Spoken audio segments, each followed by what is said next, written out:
O Vice Chancellor ke School ba North Eastern Hills University, o Professor Prabha Shukla, haka arpausan tarik jembang ahaja arpaulai, ula ong ba ula dap menjur daka basoy ya ka file, ban peniak bos cu naga benta ki Samla puli ke School ba.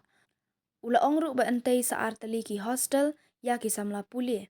Lakban kedau baka KSU Nehu kalak hang tala, ya ka kamera jong u dangshan, Hadien ba trek banyak kenduk halor kimat, baka seng kakwa banyak keren naka benta ki Samla puli.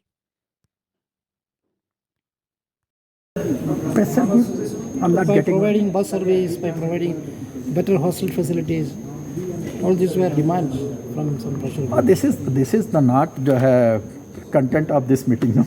No, I mean, After reactions, what are you going to do to improve the facilities? We are going to hire the buses. Already today, I already approved the file. Hostel facilities? Hostel facility, we are going to also construct the two new hostels for the students. New? Yes. Okay. Thank you, sir.